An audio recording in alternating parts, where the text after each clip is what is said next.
Greetings and salutations, all you beautiful people, and welcome to another episode of Art of the Beholder, a show dedicated to all things eclectic in the world of art. I'm your host, Novo, and today we're going to be talking about art and music, focusing on the legendary, phenomenal, once-in-a-lifetime kind of individual, our national treasure. That is musician, composer, and conductor John Williams.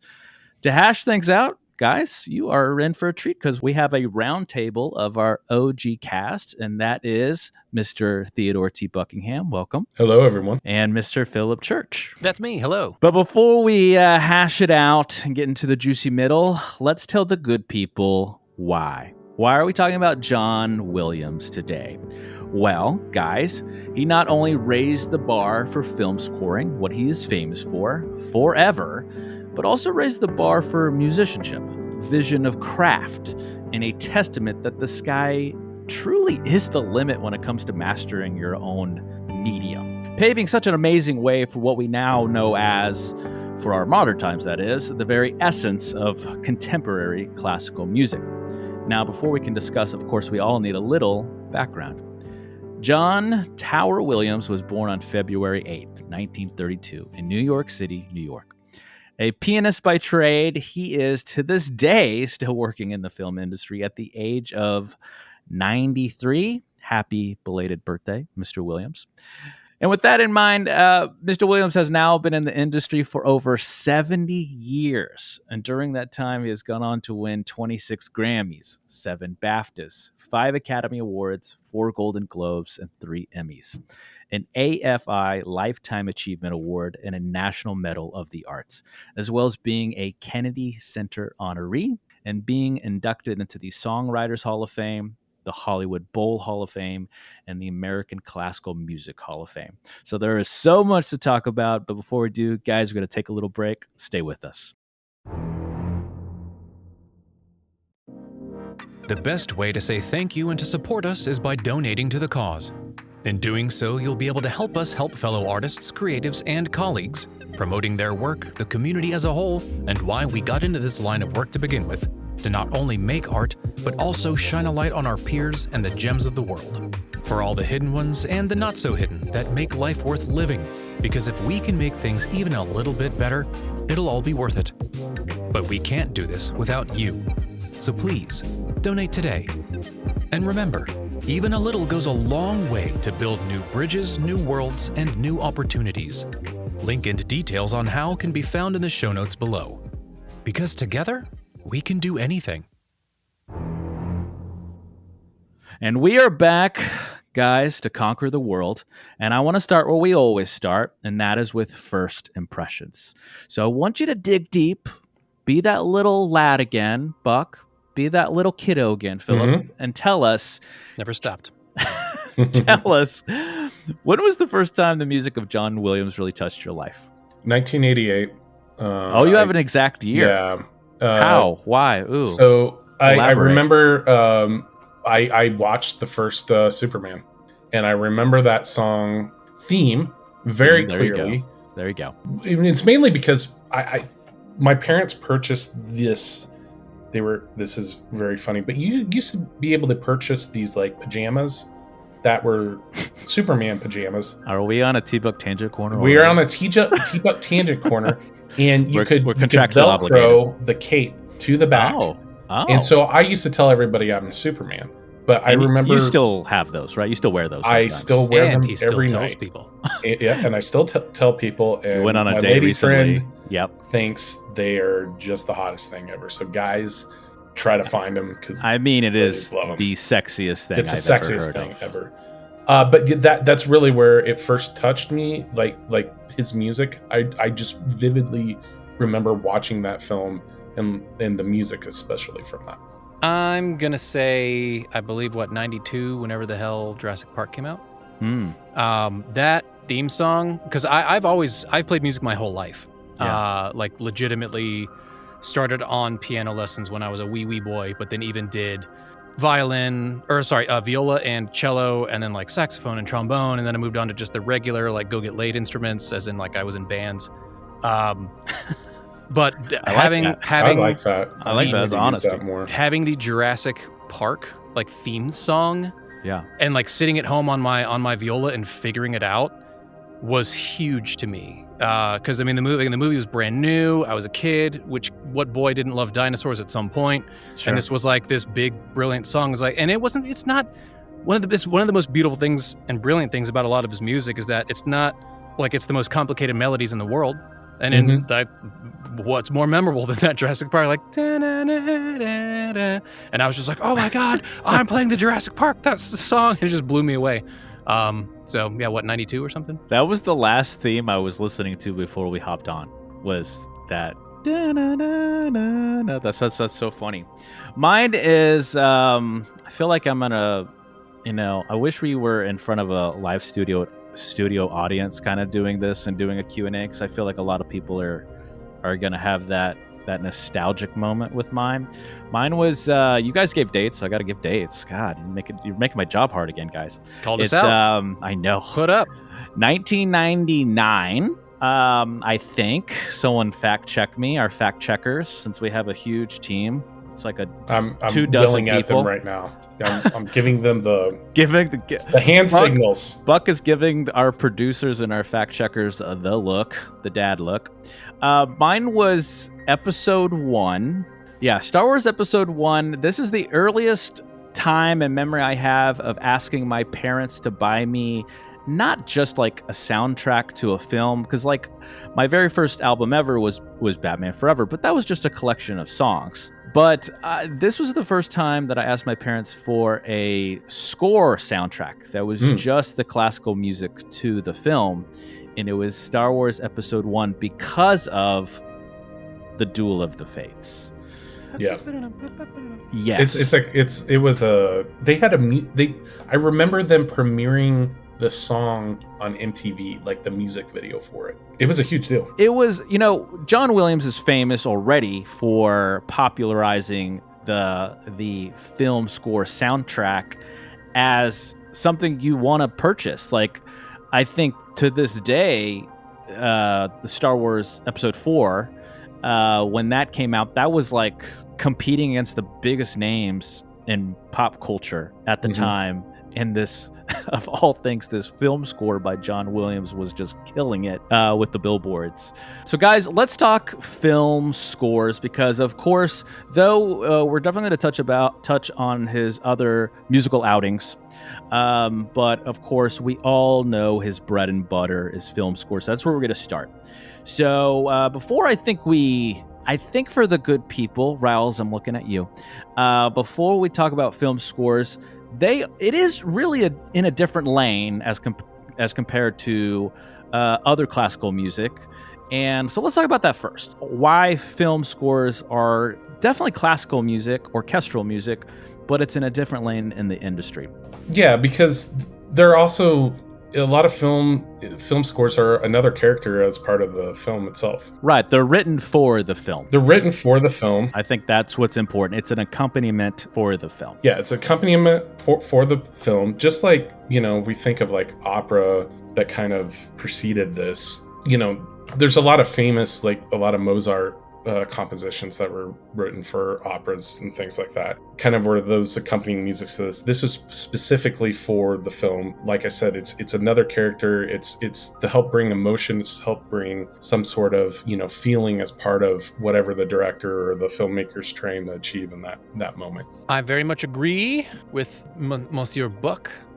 It's good scoring is the subtle glue that really can help push a good film into great film territory, and John Williams' ability to really carve out themes. He makes thematic music. I mean, it's that subtle thing that before you've seen a specific indicator, you hear some specific notes and you're like, oh, it's Vader. Right, whatever it is, like whether it's from the Harry Potter stuff, like the E.T. stuff, as much as it all is big, it's all orchestra spanning, like using that many instruments to create like full-on textures and emotions and yeah, I mean, to echo Buck's thing, like almost like a like subtle background characters, if you will, it is no small feat. So it's not only is it incredibly difficult to do it so well and deceptively well as John Williams can do it, but even just having it be so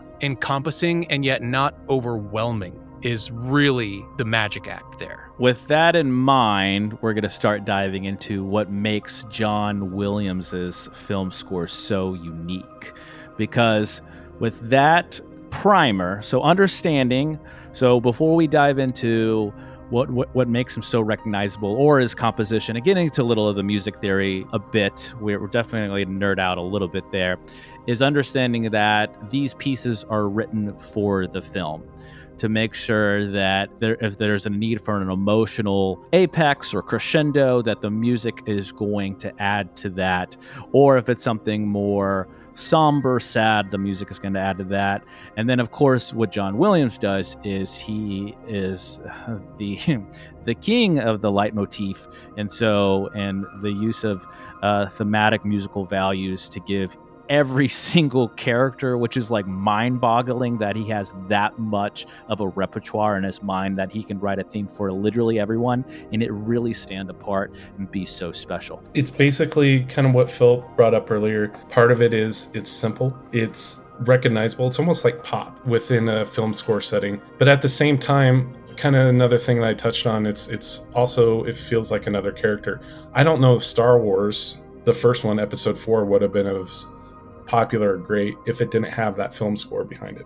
I don't know if Jaws would have been as big of a hit if it didn't have that simple It's just two notes. It's two notes, and there's a genius behind that. So that's, I think, what makes him unique is tapping into that. It's not that his music isn't complex. I mean, there's some beautiful. It is complex though sometimes. Yeah, it is. I'm Episode 3, Star Wars. He incorporated music from the sequel trilogy into that into that film score as a bridge. Yeah.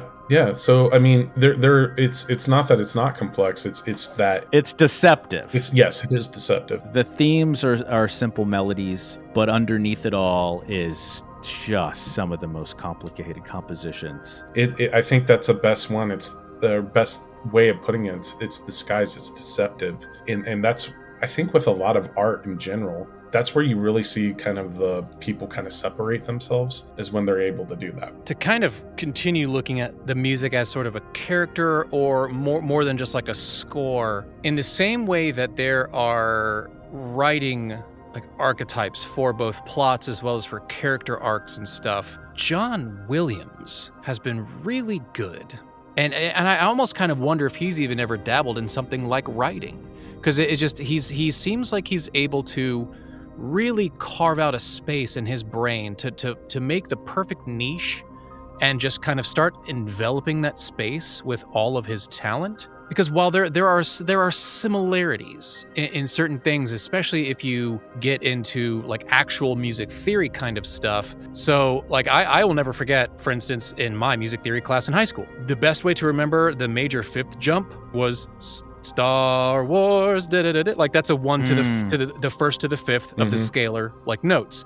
And interestingly, that 1 to 5 jump is very prominent throughout different things. It's actually I think it's like dun dun dun dun dun dun, like somewhere in that, like the Superman thing, you've got that like heroic jump. So you've got John's just intrinsic ability to find themes, find melodies that invoke themes that feel like they were always there, and just it's like they make you think things that you didn't realize you had somehow already thought. Absolutely effortless. I couldn't agree more. And that, again, the fact that he's been doing it for how long, has done it for so many movies, and all of it, you really could sit down and just play a song and you wouldn't be like, I mean, again, if you pick a rando, like, I'm not saying I have all of his stuff memorized, but even just preparing for the show, it was like, okay, this is clearly Star Wars, that's Harry Potter, again, like that's Jurassic Park, like it's still unique, all of it's unique, and yet he can crank it all out over the course of decades, and all of it is that good.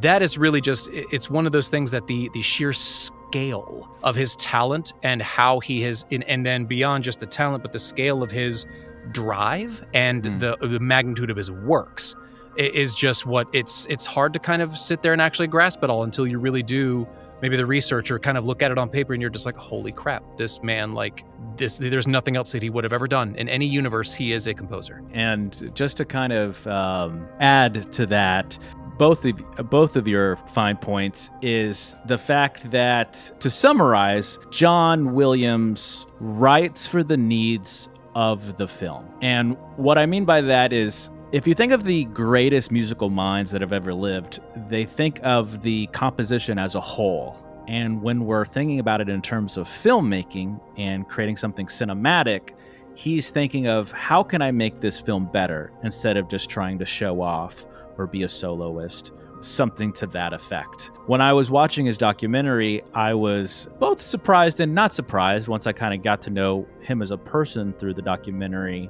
All of the directors would say things like, John would come up to me and say, is this okay? Is this good? You know, he was wanting feedback, you know, like, or asking the director, like, what could I do to change this to make it better? Like, there was such a collaboration. He wasn't the kind of artist that said, no, it has to be this way, my way or the highway. Like, and that's where I'm the composer here. Yeah. And what's crazy is the directors would say, oftentimes with composers and musicians, that's what they would get. They would say, well, I want to do it my way. You know, I think this is what the music, or this is what I think the film needs. Right. Instead of being a team member and a collaborator. I think that's where John Williams really shines. And as far as his composition goes, now talking about theory, when I think of his work and try to give it some creative adjectives, the first thing that pops in my mind, guys, is his music is incredibly visual. Mm-hmm. And what I mean by that is, going back to something like The Duel of the Fates, you can hear the fight in how the music is composed, because there's a bit of a fight, there's a struggle, there's a tension in the music itself, and you can see the fight play out in your mind. And even when, and someone's going to have to help me out, I want to say Qui-Gon Jinn is killed, and there is a bridge in the Duel of the Fates that gets somber, and it conjures that scene perfectly. And then it goes back into the structure A motif of the piece to eventually close it with, you know, the choir and some of the other things like that. And it just works perfectly into what he's now known for, the genre known as neo-romanticism, which is such a what a great genre name to be known for. That makes his compositions are, yes, to Buck's point, the main melodies are the thematic values is very simple. You can hum it to yourself, and when you hear it, it has so much. Another word that came to mind in my mind over and over again when I was re-listening to his music is, now it's not only visual, but it has such identity. Like, as soon as you hear it, you're like character. Yes, to your point again. But you were transported with that identity. But yes, I would say that it is visual. It has such identity. It has simplicity where it needs simplicity. It has complexity where it needs complexity. And even like somewhere in the middle, it has that whimsy. I feel like a kid again every time I watch these movies and listen to his music. And it reminds me of why I love music so much, is that it's the closest thing to what we have as true magic. Like, how he comes up with these things are so magical. And so I'm excited to talk about some of his shining scores, the things that have made him famous. And I've kind of broken them down into the ones where he won Academy Awards for, because they really shined. That starts with 1971's Fiddler on the Roof. I'm not going to spend a ton of time on this because we really need to jump into 1975's Jaws. And this is a perfect example before I pass the ball back to my guys here. This is a perfect example of a two-note phrase that became so famous. It created its own, it was a trailblazer in its own right, because so many other composers use this to create tension in their films when they have some sort of thriller. But it's so simple on paper. It obviously gets more complex as the composition evolves, but it is so simple, and for the needs of the film, for the needs of the thrills and the tension, it's perfect. Like what you said there, the two-note buildup, especially of Jaws, just that whole getting back to that emotion aspect of everything, that buildup, you can feel it. You almost get anxiety. You get anxious as it builds up, and it gets yeah. faster and faster. Dun-dun. And if you look at a lot of these, if we're looking at the list here of what he's won Academy Awards for and what he hasn't, which is still shocking because I think they're probably some of Like his most Phillips, iconic. Jurassic Park, Jurassic. mentioned. I'm Yeah. thinking more Indiana Jones. I think that's his Oh yeah, most Raiders iconic. March. Yeah. I know Star Wars is a big one, but I still think Indiana Jones is probably the biggest one out of all of them. It's just it's really shocking, like, to see that, because all of these are like greatest hits of film scores of all time. Yeah. It's just really important, and it just kind of again reinforces the whole aspect of, like, this is one of the redwoods of the genre and that hasn't been around for hundreds of years. It's only been around for about 100 or a little over that, or 120 now. But if you think of that, I mean, this is like kind of that Mount Rushmore, as we always bring up. Just some of these things, like, you had Star Wars, the Imperial March from Episode 5, and that's not even, I think, the best part of that. I still think the asteroid field. What you were saying something earlier about the visualization part of it. Mm-hmm. If you go to the YouTube channel, and where they have this listed, people say don't play this while you're driving. And I did that one time, and it's like you're trying to, like, weave in and out of cars and stuff like that, because you're like, I don't know, it brings up this thing, you're trying. Buck becomes Rogue One. No, I become Han Solo and the Millennium Falcon. I'm trying to dodge asteroids while 3 TIE fighters chase me. So it's kind of that whole thing here. But getting back to the point, I mean, gosh, these are just amazing scores overall. Well, No. well, Yeah, Phillips catchphrase, go guys. back to touching on music theory stuff too. Like the Jaws thing give it to us. specifically Yeah. is so good because it is immediate tension in its simplest form, because it's not even a full jump. It's not even like a major note jump. It is a like half step. It almost doesn't matter what scale you're in. That would always just feel weird, because moving that little, Yeah. between both, like, the fact that it's short, there's only 2 notes, and between those 2 notes, again, it's not the dun dun. That's way different. Still 2 notes. That's fun. That's exciting. That's your Star Wars music. The Jaws thing is literally could not be almost more perfectly crafted to basically induce anxiety and create tension. And then, of course, what can you do from there? Ramp it up. Do it again, a little faster, and then build and build and build, because you can't see below. I mean, and piggybacks and kind of marries a lot of these different ideas we've mentioned between how he's so collaborative with the filmmakers, to where I think that, again, is why this scores fit so well. It's not just that he's sitting back going, I'm John Williams, this is going to be great. He is legitimately crafting something that unique. And when you shape something that unique, it really takes on a life of its own. And that thing itself is practically like almost like a meme before memes were memes. Like back even on SNL, if you wanted to make a shark joke or some kind of thing, you could even do it in a humorous context, but all you have to do is dun dun, and everybody would go Jaws. Dun, dun, dun, It's beyond iconic. Iconic is like an understatement. Yeah.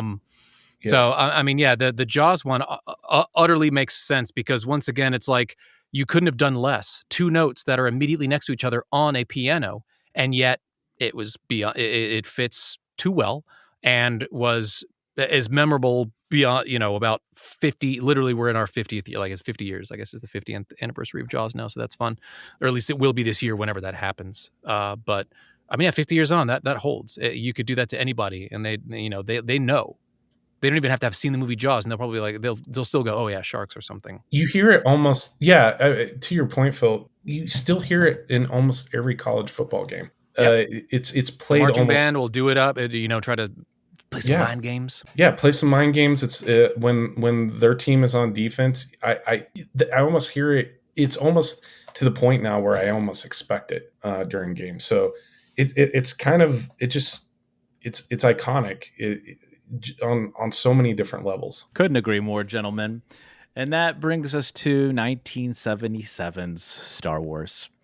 Episode 4, the OG, the magnum opus of his career in a lot of ways. Actually, when I was thinking, we've done so much musical bios and shows over the years now. Usually we would see a like kind of a triangle shape with a lot of people's careers. And I found that John Williams really never had that. It's only gone up. It's a straight line. It just keeps getting better and better and better. And I think that's why he still feels compelled. So many of his contemporaries would have retired years ago. This gentleman, this national treasure, as I said in the intro, just wants to keep working, giving his beautiful art to the world. And he clearly knows exactly what he wants to do and what he needs to be doing. Yeah. And no one should argue. Don't get out of his way. Right. He said he wants to try to make it to 100, and I say bravo. That goal genuinely could be the thing that does it. Yeah. Try to do it. Be a centurion. But when you think of Star Wars, my God, yeah, the Buck already mentioned the Imperial March. I mean, there are so every character has a theme. When I was re-listening to these, it was just iconic, so powerful. One thing I did actually find a little confusing among the Star Wars music specifically was sometimes trying to remember, like, if you just look at the names of them. Yeah. I could sit here and think about like a bunch of different songs from Star Wars, and some of them, okay, that's obviously like the chase on Endor, or this one's the asteroid. Sometimes I would like look at the title when the next song would come on, and I'd be like, oh, that's this one, and it wouldn't be the one that I thought it was. Like the one that was like Love Theme, not at all what I thought the Love Theme was. Really? Yeah, I was 100% wrong. What surprised me is listening to the full Cantina song. I feel like people don't realize how much that changes, how much that piece evolves, how many movements there are, because they're just used to the part that's actually in the film. Right. They're only used to the part that's in the film, and they don't realize that this is a fully fleshed out composition that takes a lot of different turns. It was just too damn catchy, and it got memed immediately. Well, what I was trying to find is, the greatest Star Wars song of all time. And I believe it was called like Jub Jub. Yeah, So the Ewok song. Yes, that was horribly like ripped out of the special edition, but you can still find it on vinyl. I own it. It's very entertaining. It's the greatest song ever, and Google it. It's worth a listen. The Ewok. I don't even know. I think it's called Jub Jub. That's all I think they say. It should be. Guys, check it out. That's my gem of the week. Is Jub Jub? Is Jub Jub? Yeah. You only get one. It better be that one. My gem is from the show. You this one son is of so a damn good. It's called Jub Jub. But that brings us to 1982's E.T., the Extraterrestrial. Now, this is again another iconic, beautiful piece. Coldplay, what's his name? Chris Martin, frontman of Coldplay, in the Disney documentary that just released, said that they now walk out to the theme of Really? ET, or I guess when he's in flight, that piece, and I'm like, okay, I kind of get it. Yes. Now all I'm going to say about this, I mean, we could spend hours and hours. We could do a whole season of shows like on just one of these films. But I want to say this. I think this is a perfect shining example of how the right music can elevate a film. Now, there are much more higher produced shows than ours on YouTube. And this was made famous. This is like the most famous examples from ET is someone edited a very pivotal shot in ET without any music at all. And the scene is so flat. The scene is so almost boring. And then, of course, you watch the exact same scene again with the music, and it's like seeing a different movie. And so, guys, YouTube that, check it out, and you can see why we go gaga over these kind of artists. Novo. Yes. I just got it from our fact checkers. The fact checkers here. Our producer, our EP. Yes. Okay. I hear them crinkling paper. It's technically called the Ewok Celebration or Yub Nub. This is the official track. It's that is Yub not Nub. it's Yub Nub. Yeah. Okay. You know, the official is Yub Nub. I was actually thinking I wasn't going to argue with you because I was like, the man sounds passionate about his Ewok music. No. I always called it Yub Nub. Yeah. Return of the Jedi. I get a lot of flack for this. Return of the Jedi is my favorite Star Wars film of them all. So I don't think anybody should give a crap about what anybody's favorite film is. Well, most people say Empire. You know, very few people I actually- say Star Wars 4, Episode 4. I saw a fantastic piece of social media the other day that very accurately Well, I bring that up reassigned- because of the Ewoks. I love the Fair enough. Ewok music Teddy and bears in everything like space. that. It's good stuff. Yeah. Somebody very accurately reassigned all the titles of the movies to the ones they actually applied best to, and it could not make more sense how all the names of the entire Star Wars movies are wrong. But they're all still right. They're just not in the right order. Like the movies stay in their order, but change the names around. And I'm like, wow, that was actually perfect. Let's see if George I can Lucas find is a big fan of the show, so Yep. he's probably going to change it after hearing this. G Just Dog. like Spielberg. G-Dog, look. G-Dog Luke. Thanks. Can I Appreciate you. read you the first little part of the song? Give the us lyrics two to T-Bug Yub Tanda Nub? corners for the price of one. Give it to us. Yeah, it's Alelu, Yub Nub, E Chop, Yub Nub, Atu Meat, Tu Pi Chi Kiun, Giup Doc Fling U Ah. There you go. And then we what is just it found- translated? What is it translated? Was it? I am going to look. I'm going to look and see if we can find When I this. cut the trailers that I Fact put checkers. on YouTube, it's just going to be that. Yo, interns, go translate this for me real quick. Thank you. 2025, baby. We got interns. We got interns. We've got two different. We're not in the what was it? The Courtyard Marriott studio anymore. Oh yeah, our vocal mic equipment got that a why lot you guys better aren't here? this season. Yeah, that's why. That's right. Yeah. Typical. Anyways, we were talking. Let me do a Novo pullback. Let's pull it back. We were talking about 1982's E.T. It's a classic. Again, why I love it so much is it reminds me when I first watched it and that emotional. Like you turned into a kid again there too. When I think of it, automatically I think of When the he kids wasn't riding a- the but bike. when he was still a young buck. When I was still a young buck, yes. When When I was a young, when he was just a young, sorry, buck, and a you're little welcome. a doe-eyed doe buck. a doe-eyed doe buck. The I like first thing that. that comes to my mind is the bicycles flying and over Yeah. the moon scene. I mean, that's immediately what I think. And then I get the emotional attachment of how sad I was when E.T. left. And that's, again, a testament to how good the music is, because when I think of it, I automatically start thinking of that scene. So, yeah, it's another one of those, like, we were so fortunate to have like some of these magical stories and adventures when we were little that came out, fairly before, our time, but fairly soon before that. Yeah. Again, it's another kind of emotional, kind of makes you feel like a kid again. Funny enough, Well, Well, there it is. So while when you said it earlier, and I instantly I know again, Yeah. like I said earlier, all of his music is incredibly well defined from each different project to an extent, right? That again, you can only write 5,000 songs before a few of them sound a little similar, but still, yeah, all these movies, the music is beyond specific to where like your brain goes there. Right, Yeah. like the same thing like what Buck was just saying about the flying bikes. So yeah, the sense of wonder was almost there for me, but I will go ahead and tell you, I think the entire movie was ruined for me by the scene where they've both been taken by the government, and like I remember, E.T. looks like pale. You don't know what's happening. There's people in the weird suits and everything is all sterile. That part scared the living daylights out of me. I didn't like that movie because of that. When I was a kid, that scared the crap out of me. So that's like weirdly most of what I remember is there's a little bit of cute, funny parts when they're like hiding him in the house, like, he's in a pile of stuffies. And then there's the scene where it looks like he's going to die and that the government is killing him. I was like, I hate this. So the music is fantastic, but it unfortunately did not I'm mildly traumatized by the government murdering the alien friend of the main character. Let's move on then to 1993. So again, the music was fantastic. It just didn't overwrite the rest There of was it. murder. So let's. That's a good segue to move on to 1993's. Well, Much there- brighter there- note. Much this brighter is- note. Yeah, so this there is was perfect. no murder in happier. this one, None. Oh no. and that is 1993's Schindler's List.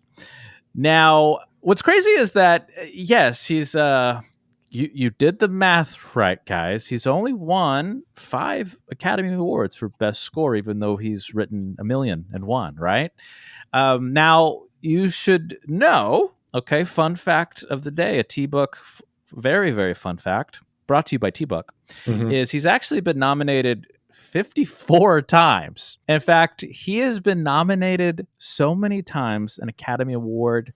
history that there is only one person that has beat him for the most nominations ever, and that is Walt Disney himself, the Oh, wow. actual Walt Disney. Fun fact of the day, he is a close number 2 to the actual Walt Disney. That is crazy.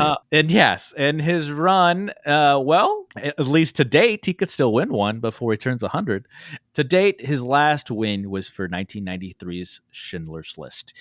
Now, on a serious note, I will say this about Schindler's List before I pass the baton. There is few times when a piece of music is so beautiful and so touching and so moving that I tear up just listening to the music alone without the film footage. And Schindler's List is one of them. When I listen to the main theme from this film, I tear up a little bit almost every time. It's that moving. It's that powerful. Yeah, I think you and I have talked about this off the show where there's been a few films like that we've seen in theaters that this was the first one I ever bawled my eyes out.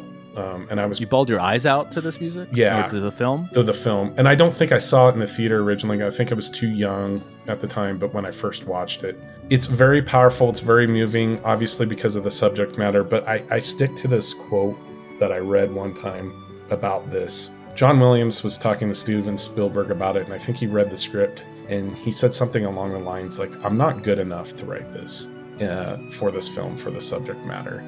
And Spielberg replied, no, you're not, but there's no one else to do it. Right. And they're all dead. They're all dead. And I think said. that is a testament to John Williams himself, but B, just how impactful his edition and how respectful and how amazing it was that he wrote this piece of music. Because like you said too, if I hear it, there's no way I don't get emotional. I think it just once again, and I think part of it must have been the actual sort of fun challenge for John to do something to where, again, not sci-fi, not superhero, not an alien. This is the most grounded thing you could possibly do. And not just grounded, I mean, because there's plenty of other grounded things in this world, but God, of all the things, to once again, after outer space adventures multiple times, all kinds of wild, rampant, whimsical, to also borrow one of your words earlier, Novo. Yeah. To just turn around and do this, really... He raised the bar for himself with this one. That's how I look at it. And if anything, I respect the fact that he loves raising the bar and continuing to outdo himself.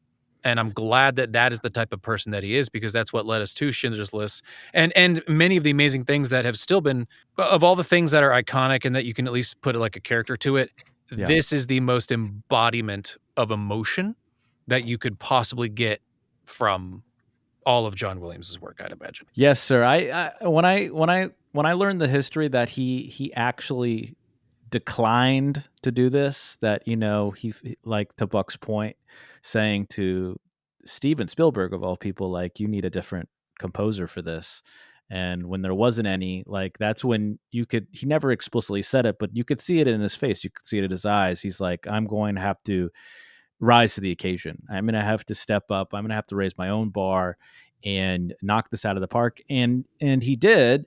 And that's why he won another Academy Award for just taking this film to another level and his own music to another level. And just there's such moving pieces and compositions that changed cinema and film scoring and classical music forever. Now, we also have some honorable mentions, guys. You know, we don't have time to talk about all of his babies, but we're going to give some love to some of his other babies that probably should have won Academy Awards. And sometimes I joke to myself, like, the Academy must limit how many wins they want to give to John Williams, because they probably feel like he deserves all of them sometimes.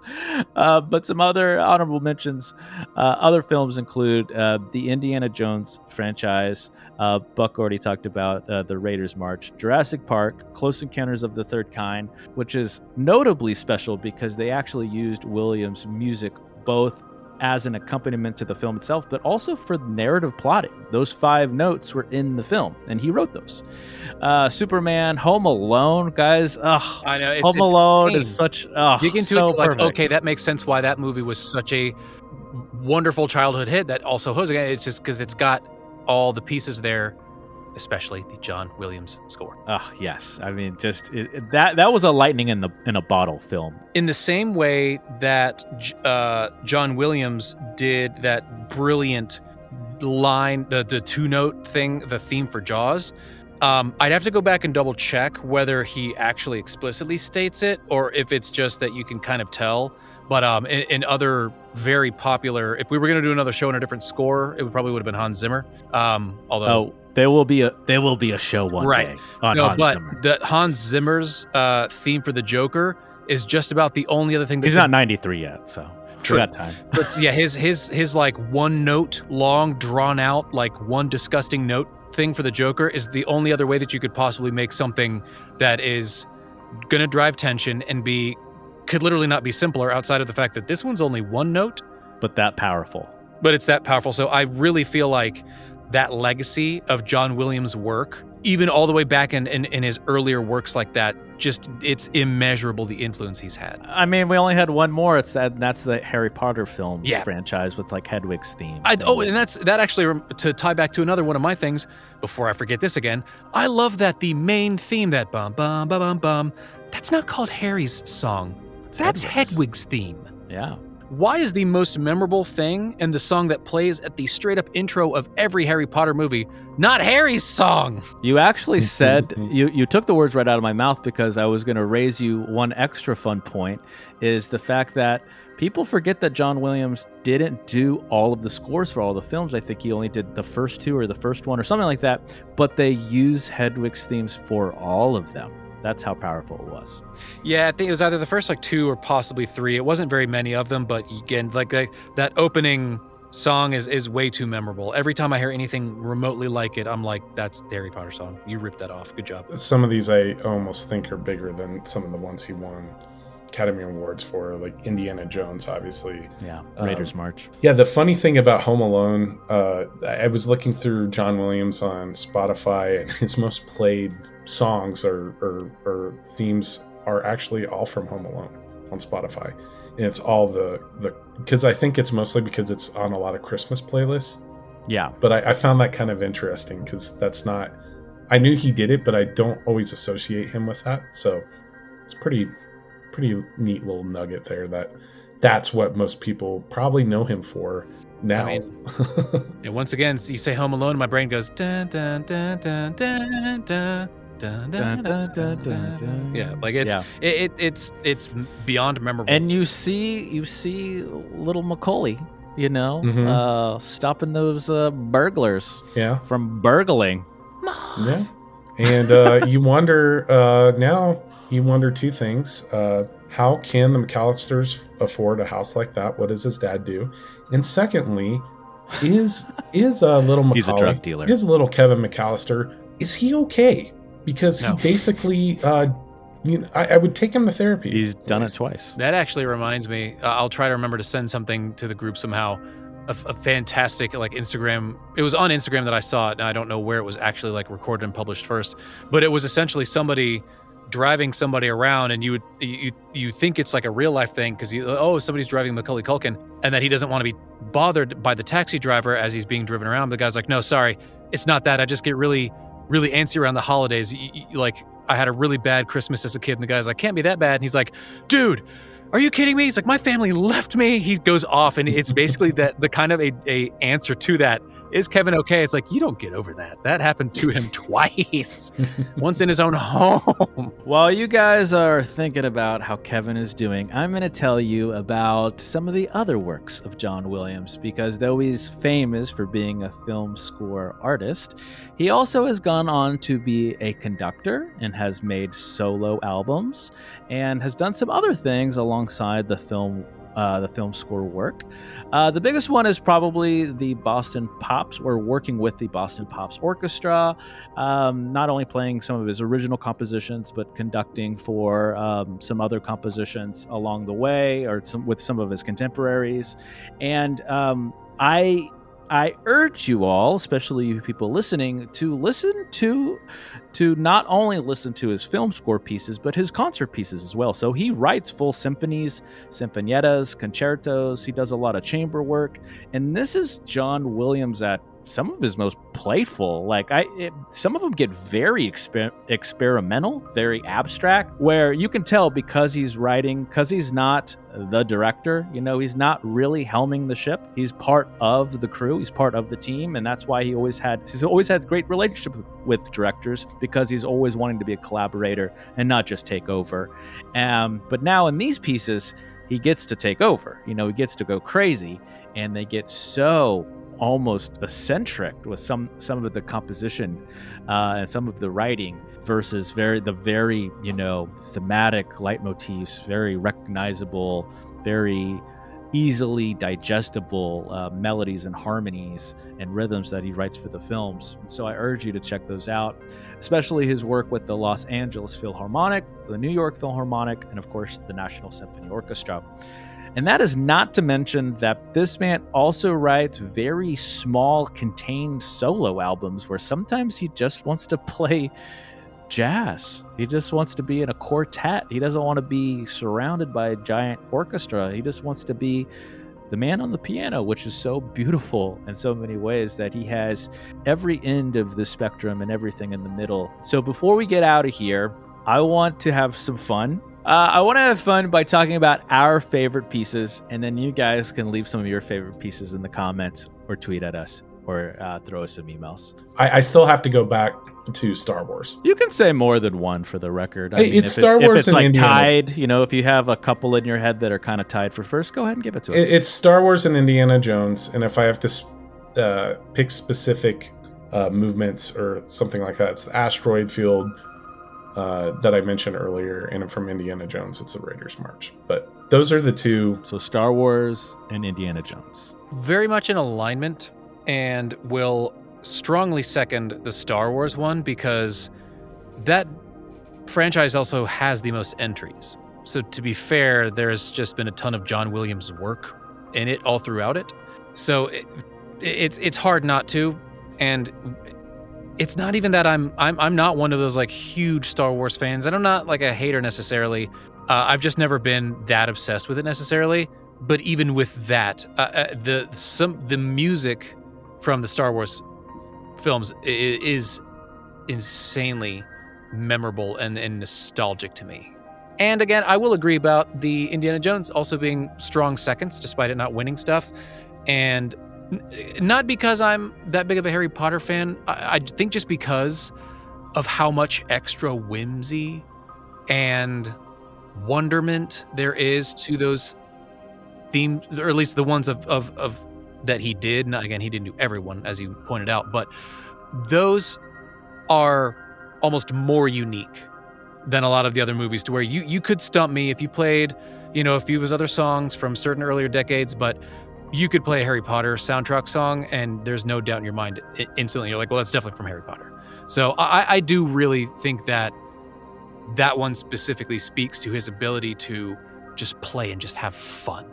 He had done Aliens, both off-planet and on-planet, between Superman, Star Wars, all that fun stuff. He had been grounded with more realistic things, again, like Schindler's List. I mixed Fiddler on the Roof and Schindler's List. I apologize. That'd be an interesting and then movie. to turn around and start doing this, also a gigantic worldwide phenomenon. So I don't know any other way that the movies would have felt so extra magical without John Williams' touch. Yeah, I agree. We're definitely gonna have one where we all agree. There's gonna be overlap, of course, with Star Wars. But yeah, Star Wars, it just makes me feel like a kid again. So the little kid inside me will scream Star Wars. I love Star Wars. And I think the more mature, more tenured musician, the adult in me says probably Schindler's List, honestly. But I do have a curveball for both of you guys. We haven't brought it up the whole show. Something kind of in the middle that I feel like is a good, somewhere in the middle of that spectrum between something like Star Wars and Schindler's List is the music from Catch Me If You Can. Do you remember that film? Yeah, that's a really good one. Excellent. Yeah. And Leonardo DiCaprio. Also Spielberg, unless you just said that. I didn't, but no, yeah. Since they've had such a storied history together. Right, why not? So there you have it. Those are our loves, guys. Tell us what you guys love about the music of John Williams. But we made it. We made it to the end. So I have to say what I always say, and that is, let's tie a bow on this bee, and tell the good people why study the great John Williams. Why is his music so important to the history of music? His film scores, he'll probably go down as one of the top 3 composers in the 20th century, in my opinion. 20th and early part of the 21st century. I don't think there's any doubt about that. So I think his influence, and you can see it in so many other films and so many other film scores, it's just, in composers, it's just, he's definitely on that list, and I don't think you can take anything from that. If you look at just the films themselves, these are some of the highest grossing films of all time, or franchises. So that's definitely the impact, and that's what he's going to have, is because he was definitely a part of that. John Williams will be important. At this point, the sheer amount of, legitimately, as far as the history of films goes, the amount of films that his music is the score for alone is something that legacy is going to last who knows how long. And really diving into the bevy of music that he has created and produced.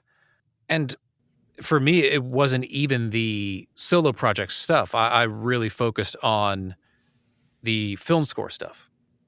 Just pure love that he has for the craft, paired with his brilliant use of every music theory sort of thing in the book, from the simple stuff about how to generate tension, evoking emotions, him just finding the melody that suits the scene, the scenes itself, or whatever overarching theme it is. It's uncanny, and it's insanely inspiring. You don't have to be a film scorer to really relate with not just any one feeling, all of the entire range. He has done so much. Any artist and non-artist can be so inspired, as well as truly touched, and feel that real sense of sort of nostalgia and wonder thanks to his music. And I think it's one of those things that, until you dive into it, it's hard to even both see the scale and feel like you've ever fostered the correct amount of appreciation for just how many things that you love are thanks to this one person. Gentlemen, I would sum up the impact of John Williams's music by this idea. When I was really trying to think about it and trying to sum up why his music is so important, I realized that as I was listening to his music in preparation for this piece, I realized that it was still so powerful in and of itself, by itself. It's very powerful in the context of the film, but it is also quite powerful completely alone. Whereas I feel that the opposite is not true. Much to my point about E.T., if you were to see some of these films without the music, they just would not have enough legs to stand on. So the films cannot exist without the music, but the music can exist without the film. With that being said, guys, I want to say thank you for listening, as always. And that is Mr. John Williams, his life, his times, his career, his music from top to bottom. I want to thank our guests, Mr. Theodore T. Buckingham and Mr. Philip Church. But before we go, guys, we got a little extra for you, a little icing on the cake, a little cherry on top with what we call the Gem of the Week. But before we talk gems, guys, a word from their sponsor. Art of the Beholder is brought to you by Zencastr. Zencastr is our go-to tool for remote podcast recordings. What's great is that you can record separate audio and video tracks, and it's all backed up on a secured cloud, so you never lose your hard work. Even better, it's easy to use, and there's nothing to download. So go to Zencastr.com, Zencastr.com, and use promo code Art of the Beholder to get 30% off your first 3 months with a pro account. Now back to the gems. My gem is short and sweet, and that is HBO's Dune Prophecy. It's really good. Check it out. Yeah, I've been sitting on this one for a few months. It's been out for a while, but Magdalena Bay's Imaginal Disc. It's an underground pop album. Been listening to it a lot lately, so really like it. A podcast / show or whatever. It's basically another Dungeons and Art of Dragons the Lives Beholder? play. Oh, no. Okay. Right. It's called Natural Six. And what I really, truly enjoy about this one is that the DM is incredibly seasoned and very, very skilled. So he's incredibly immersive. But the players are like voice actors and actors. So you get like a much better role play and really good acting and thought out stuff. But you can also kind of tell from the fact that the way some of them play is like, okay, so these people were already in it. But for instance, one of the people who's in it is a man named Doug Cockle, who happens to be the guy who did Geralt in The Witcher. So it's kind of neat. Just I'm a voice nerd, so I like being able to be like, oh, cool. Not only do I like D&D, but I'm hearing voice actors that I approve of, and thank goodness they're playing a big old nerdy game. So Well, Natural Six, it's on the things. You can just Google it. Guys, check it out. And if you like that, you can always check us out at novodayproductions.com. You can always follow us at _Novo_day, day is DE, and at AOTB.podcast and AOTB podcast, no dot. Philip, how do they get a hold of you if they want to hire you for your services? You will want to go outside at the warmest part of the day. I need you to find north. I need you to take 30 steps exactly. Then get to the closest tree, grab 3 pinches of moss, okay? If you go past the tractor, you've gone too far. Yes, and then what you're going to do is turn around, find the hovel of a living animal, and you are going to burn the moss outside of the animal's hole, their little hovel, and then the direction that the wind takes it, follow that until you see the billboard for my website, which is philipchurch.com. philipchurch.com, guys. 1L. philipchurch.com with 1L. Check it out. Now, Mr. T. Buck, how do they get a hold of you? I mean, I was just going to say burn some sage and like hang out. No, I'm joking. That was impressive. You can find me on the website x.com at recovering parrothead. Well, what's that? It sounds really cool. Oh, it sounds super cool because it's one letter, or do we spell out letter. X? Damn, and the guy that owns it thinks that letter is like the coolest letter ever. It clearly is. It is a cool letter in his defense, but I also like Q. That's a good one. Oh, nerd. I was going to say I really like just They go Bond films. Q, come on. The letter. I am a nerd, but come on. I was thinking G. G. Oh, that is a good letter. Guys, check them out, and don't forget to like, subscribe. You know what to do. And if you'd like to sponsor our little love child, you can reach out to us at novodayproductions@gmail.com. So until next time, we'll see you in the next one. But until then, be good to each other. And as always, good luck and Godspeed. We love you. Art of the Beholder is brought to you by Novo Day Productions. Created by Novo Day and Theodore T. Buckingham. Written, directed, produced, and edited by Novo Day and the NDP Collective. Starring Philip Church of philipchurch.com. That's Philip with 1L. Alexandra Parsons of alexandraparsons.com. ALEXANDRA-PARSONS.com. With special contributions by Theodore T. Buckingham. Music by A Company. Instagram handle A_CO_music_. Logo design by Tom Justice of thejusticecompany.com. JESTUS. Thank you again for listening. All rights reserved.